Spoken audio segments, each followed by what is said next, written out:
Chairman The Federal Reserve Jerome Powell memberi sinyal Bank Sentral Amerika Serikat itu akan kembali memangkas suku bunga lagi pada pertemuan Dewan Gubernur pada Oktober ini. Sinyal ini dikeluarkan meski penutupan pemerintahan atau government shutdown telah membatasi akses terhadap data ekonomi penting.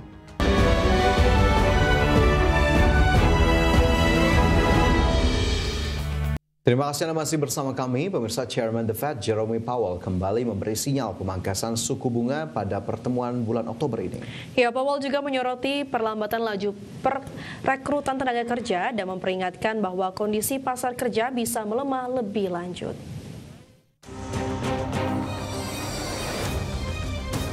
Chairman The Federal Reserve Jerome Powell memberi sinyal Bank Sentral Amerika Serikat itu akan kembali memangkas suku bunga lagi pada pertemuan Dewan Gubernur pada Oktober ini. Sinyal ini dikeluarkan meski penutupan pemerintahan atau government shutdown telah membatasi akses terhadap data ekonomi penting. Dalam pidatonya di pertemuan tahunan National Association for Business Economics, Powell menyampaikan prospek ekonomi Amerika Serikat belum banyak berubah sejak pertemuan The Fed pada September lalu, atau ketika The Fed menurunkan suku bunga dan memproyeksikan 2 kali pemangkasan tambahan hingga akhir tahun. Powell menyoroti perlambatan laju perekrutan tenaga kerja dan memperingatkan bahwa kondisi pasar kerja bisa melemah lebih lanjut. Pernyataan Powell ini tidak banyak mengubah ekspektasi pasar, di mana investor masih memperkirakan peluang hampir 100% bahwa The Fed akan memangkas suku bunga pada pertemuan Oktober ini. Adapun pemangkasan suku bunga pada September lalu menjadi yang pertama sejak Desember 2024, menyusul perlambatan signifikan dalam perekrutan tenaga kerja selama musim panas. Meski demikian, tingkat pengangguran masih relatif rendah, hanya naik tipis menjadi 4,3% pada Agustus lalu. Bagi sumber Dex Channel. Resmi mengambil alih kendali produsen chip asal China Nexperia yang berbasis di Belanda. Langkah ini dilakukan untuk mengamankan pasokan semikonduktor Eropa serta melindungi keamanan ekonomi kawasan tersebut.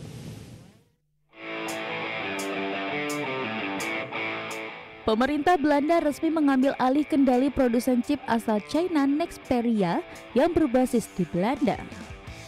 Pemerintah di Den Haag menyebut pengambil alihan ini dilakukan karena adanya kekurangan tata kelola serius di tubuh Nexperia. Selain itu, langkah ini juga diambil untuk memastikan ketersediaan chip penting dalam keadaan darurat dan mencegah risiko gangguan pasokan. Di sisi lain, pemilik Nexperia Wingtech mengatakan akan mengambil langkah hukum untuk melindungi haknya dan mencari dukungan dari pemerintah China. Langkah Belanda ini berpotensi memperburuk ketegangan antara Uni Eropa dan China yang sebelumnya sudah meningkat akibat isu perdagangan dan hubungan Beijing dengan Rusia. Amerika Serikat sebelumnya telah memasukkan Wingtech ke dalam daftar entitas yang dianggap sebagai ancaman keamanan nasional sehingga membatasi ekspor teknologi Amerika ke perusahaan tersebut.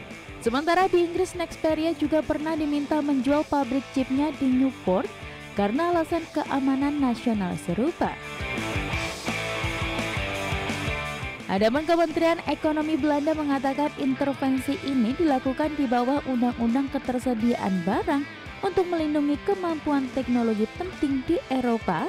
Menteri Urusan Ekonomi Vincent Caremas kini memiliki kewenangan untuk membatalkan keputusan bisnis Nexperia jika dinilai membahayakan kepentingan strategis Belanda atau Eropa. Meski begitu, pemerintah menegaskan bahwa produksi chip di perusahaan akan tetap berjalan normal sambil memitigasi risiko terhadap keamanan ekonomi. Berbagi sumber, IDX Channel. Produsen mobil multinasional Stellantis mengumumkan investasi besar senilai 13 miliar dolar Amerika Serikat di Amerika Serikat dalam 4 tahun ke depan.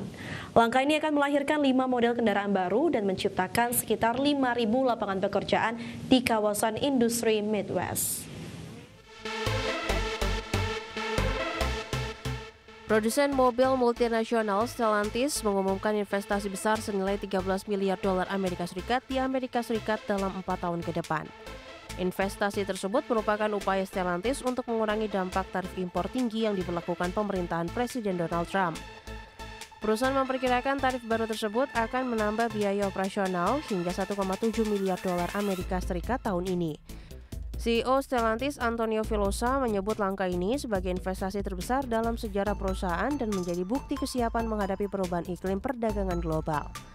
Sebagian besar dana akan dialokasikan untuk memperkuat pabrik di Michigan, Illinois, Ohio, dan Indiana. Pabrik Belvidere di Illinois yang sempat ditutup pada 2023 akan kembali beroperasi pada 2027 dan memproduksi 2 model Jeep baru dengan tambahan 3.300 lapangan kerja. Serikat Pekerja Otomotif UAW menyebut keputusan ini sebagai bukti nyata bahwa kebijakan tarif bisa membawa produksi dan lapangan kerja kembali ke Amerika Serikat. Selain itu, Stellantis juga menargetkan kebangkitan penjualan di pasar domestik yang sempat melemah beberapa tahun terakhir. Adapun CEO baru, Antonio Filosa, berencana memperkenalkan strategi baru pada kuartal kedua 2026 untuk memperbaiki posisi pasar dan menjaga profitabilitas perusahaan. Sementara saham Stellantis di Bursa Amerika Serikat naik sekitar 4% usai pengumuman investasi besar ini. Berbagai sumber, IDX Channel. Pemirsa, Daihatsu menghadirkan inovasi dengan mengonversi Midget XSI Bemo, kendaraan ikonik tradisional Indonesia, menjadi mobil listrik. Ya, langkah ini menjadi bagian dari komitmen Daihatsu mendukung transisi menuju kendaraan ramah lingkungan di tanah air. Konversi Midget XC Bemo ke listrik dilakukan dengan penggantian mesin bensin dengan motor listrik yang efisien dan baterai berkapasitas sesuai kebutuhan operasional kendaraan. Mobil ini tetap mempertahankan desain klasiknya yang simpel dan fungsional, sekaligus memberikan solusi kendaraan niaga yang hemat energi dan minim emisi. Daihatsu Midget XC Bemo listrik ini dikembangkan untuk mendukung kebutuhan transportasi niaga mikro di daerah perkotaan dan pedesaan, termasuk untuk usaha kecil, pengantaran barang, hingga angkutan lokal. Jarak tempuh per pengisian baterai dirancang optimal agar sesuai dengan aktivitas harian para pengguna. Proyek ini mencerminkan respon Daihatsu terhadap regulasi kendaraan ramah lingkungan yang mulai diperketat serta meningkatnya kesadaran masyarakat akan pentingnya pengurangan emisi karbon. Daihatsu terus mengembangkan berbagai model listrik dan hybrid sesuai permintaan pasar dan keberlanjutan lingkungan. Dengan menghadirkan Daihatsu Midget XC Bemo listrik, perusahaan memperkuat posisi sebagai pelopor kendaraan niaga ramah lingkungan di Indonesia, sekaligus memberikan alternatif transportasi yang lebih bersih dan efisien untuk masa depan. Berbagai sumber, IDX Channel. Pemirsa, SpaceX kembali mencetak sejarah lewat keberhasilan peluncuran dan pendaratan roket raksasa Starship dalam uji terbang ke-11 di Texas. Penerbangan ini menjadi uji terakhir sebelum versi terbaru Starship digunakan untuk misi ke bulan dan Mars. SpaceX kembali mencetak sejarah lewat keberhasilan peluncuran dan pendaratan roket raksasa Starship dalam uji terbang ke-11 di Texas. Roket 2 tahap itu lepas landas dari fasilitas Starbase, Texas pada Senin malam, waktu setempat atau Selasa pagi waktu Indonesia Barat. Tahap pendorong Super Heavy berhasil mendarat lembut di Teluk Meksiko 7 menit setelah peluncuran sebelum melakukan penghancuran diri terkontrol. Sementara tahap atas Starship sukses mencapai orbit dan menjalankan serangkaian uji termasuk pengaktifan ulang mesin serta simulasi pelindungan panas saat kembali menembus atmosfer bumi. Pelaksana tugas administrator NASA, Sean Duffy, menyebut pencapaian ini sebagai langkah besar menuju pendaratan manusia di kutub selatan bulan. Selain itu, SpaceX berencana menguji versi Starship yang lebih canggih dengan sistem docking dan pengisian bahan bakar di orbit pada akhir tahun ini. Uji tersebut akan menjadi tahapan penting sebelum Starship digunakan dalam misi berawak ke bulan di bawah program Artemis NASA pada tahun 2027. Adapun Starship dikenal sebagai roket paling kuat yang pernah dibuat. Roket ini lebih besar dari Falcon 9 milik SpaceX. Selain dirancang untuk mendukung misi luar angkasa NASA, roket ini juga akan digunakan untuk meluncurkan satelit Starlink generasi baru. CEO SpaceX Elon Musk mengatakan uji pengisian bahan bakar antar roket di orbit akan dilakukan pada tahun 2026 sebelum penerbangan berawak resmi dimulai. Berbagai sumber untuk IDX Channel. OpenAI menggandeng Broadcom untuk memproduksi chip AI pertamanya yang dirancang khusus untuk mengurangi ketergantungan pada pemasok GPU besar seperti Nvidia dan AMD.